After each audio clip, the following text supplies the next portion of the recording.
Day. The Buckeyes finished the 2023 season with an 11-2 overall record and returned 15 starters, including a conference-leading 4 Big Ten preseason honorees. Coach Day will begin with your opening statement. Good afternoon, everybody. Honored to be here today, and I just want to first off, thank Tony for his leadership. Probably heard that from some of the other coaches already, but it's been significant as we've gone over the last couple months and where we're going, and had some great meetings out in LA, and certainly it was easy to see leaving those meetings his leadership and how strong he's been, and where we're heading with all the changes that are going on across college football. And so I had great conversations with him and very excited about our leadership in the Big Ten as we move forward. It's an exciting time right now to be at Ohio State, and as we've transitioned from Gene to Ross as our athletic director, it's been great to spend time with Ross, and certainly want to welcome him into the family again, and really know that he's got a great group behind him, and we're very, very excited that he's going to be our leader in the athletic department as we move forward and the 36 sports and as we head into the fall. But it's been great spending time with him in this transition and as he takes over for Gene. But he's got great experience. He's already connected well with a lot of our players and a lot of the staff that's there, and I think he's got a really bright future at Ohio State. I just want to quickly mention, as you head into the preseason this time of year, it's a funky time because you go from spending a little bit of time with your family to now going into the preseason, and my family means so much to me as we head into the season. I just want to quickly mention my family, certainly my wife Nina, and what she's done for me, and this going into our 6th year as a head coach at Ohio State. As we head into the season, she's been an unbelievable rock and been unbelievably supportive along the way. And my 3 children, RJ heads into his sophomore year. He'll be playing quarterback at DeSales High School, and excited to see what that brings for him.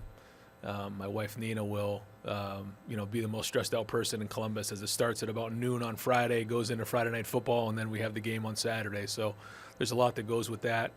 And then and my 2 daughters, Grace and Nia, who, working hard at basketball, and certainly, had an opportunity to spend a bunch of time with them, this summer. But as we head into the preseason, it's exciting preseason for us. It's been a great summer. The team that we have right now is working with urgency. They're working with purpose. It started with the guys that decided to come back, and 3 of them are here today, but it was very difficult to name 3 guys to come. I mean, it's virtually impossible to do, but we did it. We figured, these 3 guys are a great representation of who we have, but by no means do they stick out more than the other guys. There's 12 guys who decided that, they wanted to come back and play this year. They wanted to forego their opportunity to go in the NFL and come back and leave something behind at Ohio State. And, since they made that decision through the winter and the spring, now in the summer as we head into preseason camp, you can see it. You can see the look in their eye. It's a special group. And then the pieces that we've added, we're very, very excited right now. And it's a fun group to be around every day. Coach Mick's been doing a great job, and some of the workouts we've had this summer.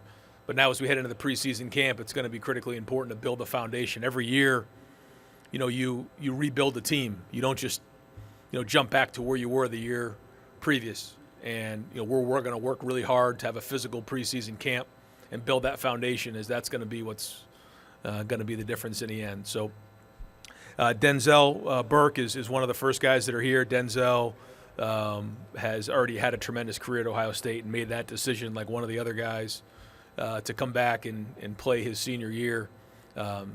Denzel has already played a high level of football, but he's going to be one of the best corners in America. He's shown great leadership. He's made great strides as a player, but also just in his maturity. We're talking on the plane ride over here about how you approach preseason camp a lot different now in his point of his career than you would as a freshman. And he's much more intentional with everything he does.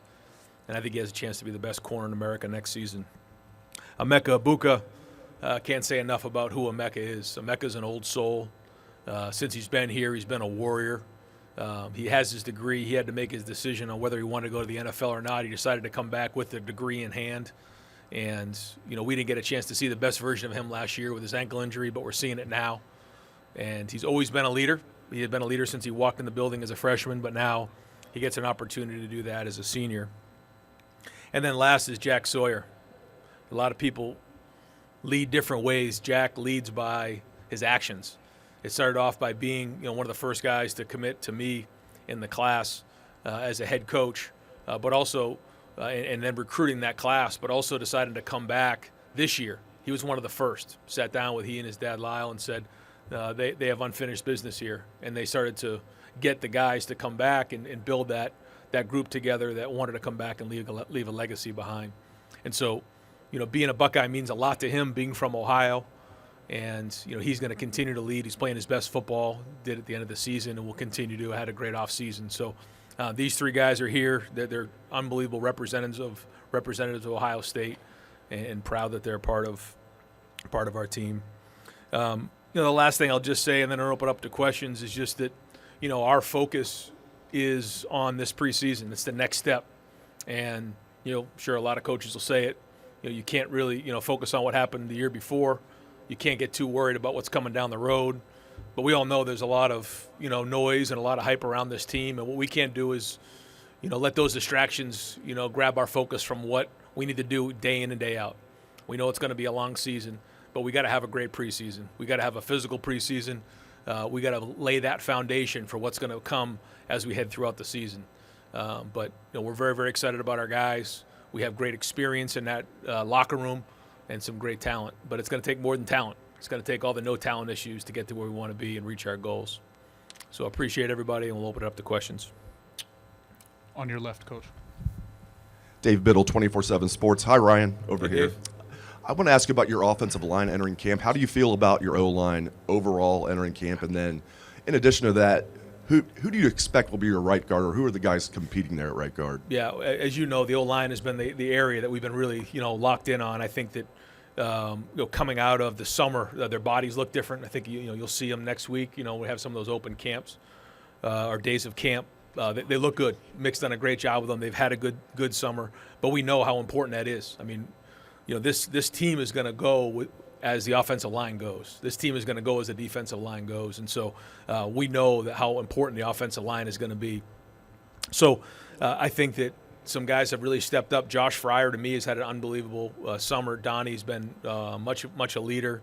But when it comes to that right guard position, I think you're going to see Carson Hisman and Seth. They're both can swing between center and guard. But then Tegra Shabola is someone that has had another guy who stepped up and had a good summer. Luke Montgomery. We feel like we have some decent guys in there that can fill that role. But we got to go put it on the field now and see how this training and everything that's happened this summer is going to translate to being on the field. On your right side, Coach. Hey, Ryan. Dylan Davis, Delaware Gazette. I know you've talked about depth at receiver being a big part of what you need to accomplish in the preseason. I guess where do you feel you're at with that depth and behind Emeka, who's kind of starting to emerge in that 4 to 5 member group? Yeah, that's a great question. I feel like we have a good, we're kind of top heavy there, and then where is 4, 5, 6, and 7? Brandon Ennis, you feel Brandon Ennis when you're out there. So this is going to be a great opportunity for him to do that. Jaden Ballard is another guy who's been in the program a while. We need him to step up and make an impact. He is a down-the-field threat with great speed.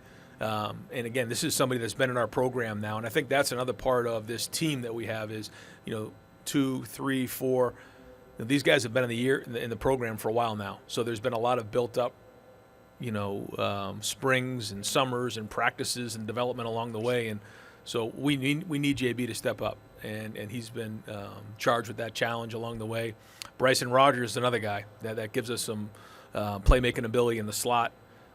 He's gotten bigger, he's gotten stronger. He needs to continue to play that way because he has the ability to run routes and get open against anybody in the country, in my opinion. Kojo Antwi is somebody that has to step up as well. And then we have some other young guys in there that have an opportunity to do that. So, that 4, 5, 6, and 7 is going to be critical in solidifying the wide receiver depth. But that's going to have to happen this preseason. Me? Yep. Tim May, Little Monroe, on3.com. Ryan, I'm just wondering, have you told your team to embrace these expectations for this season? And number two, in your mind, How legit are these expectations? Well, I think anytime you're at Ohio State, we know you're going to have expectations, but there's always going to be chatter. There's always going to be noise, and it's our job to block all those things out and just focus on what really matters.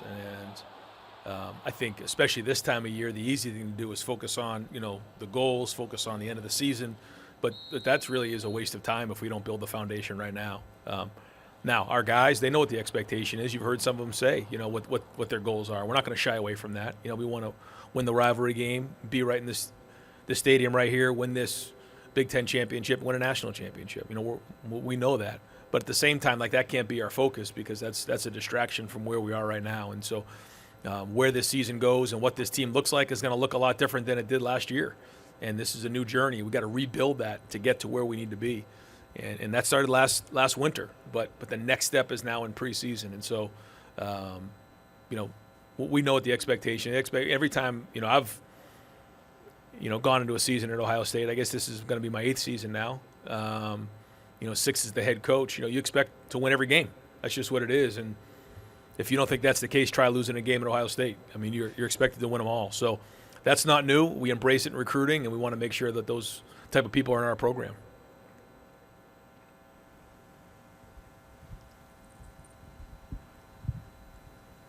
Ryan, Jimmy Watkins, Cleveland.com. In delegating play calling duties to Chip, obviously that's going to change your perspective on the game days, change your responsibilities on game day a little bit. How might that change the way you manage games on a situational basis? Well, I think this year there is a change with the 2-minute warning. I think that needs to be something that we take into consideration. Just how the games are going to change at the end of the game. But other than that, I feel like I've always had a pretty good handle on that. So going into each game, we'll have a game plan in place. Chip's here for a reason, to run the offense. But I think it's my job as the head coach to look on the horizon and figure out what's coming. And in this conference, have experience of what's coming down the road, the games we need to win, how we need to win, also with the type of players that we have. So that'll kind of be my input in the offense. Knowing what we're doing, and the great thing for he and I is we see things the same way, and we've been in the same offense together in our careers. So I think there'll be a lot of that. But Chip's one of the best offensive minds in the history of college football, in my opinion, and he's a great play caller. So he's got to do that. He's just got to go and get a feel for our guys and let them call it. But in terms of the management of the game and everything, it'll allow me an opportunity to be on both sides of the ball, including special teams, and have a great feel for that and making those decisions. Hey, Coach. Mike Regalado, Bruin Report Online. Sticking with Chip, last few years I've been able to see his innovation and his creativity with players.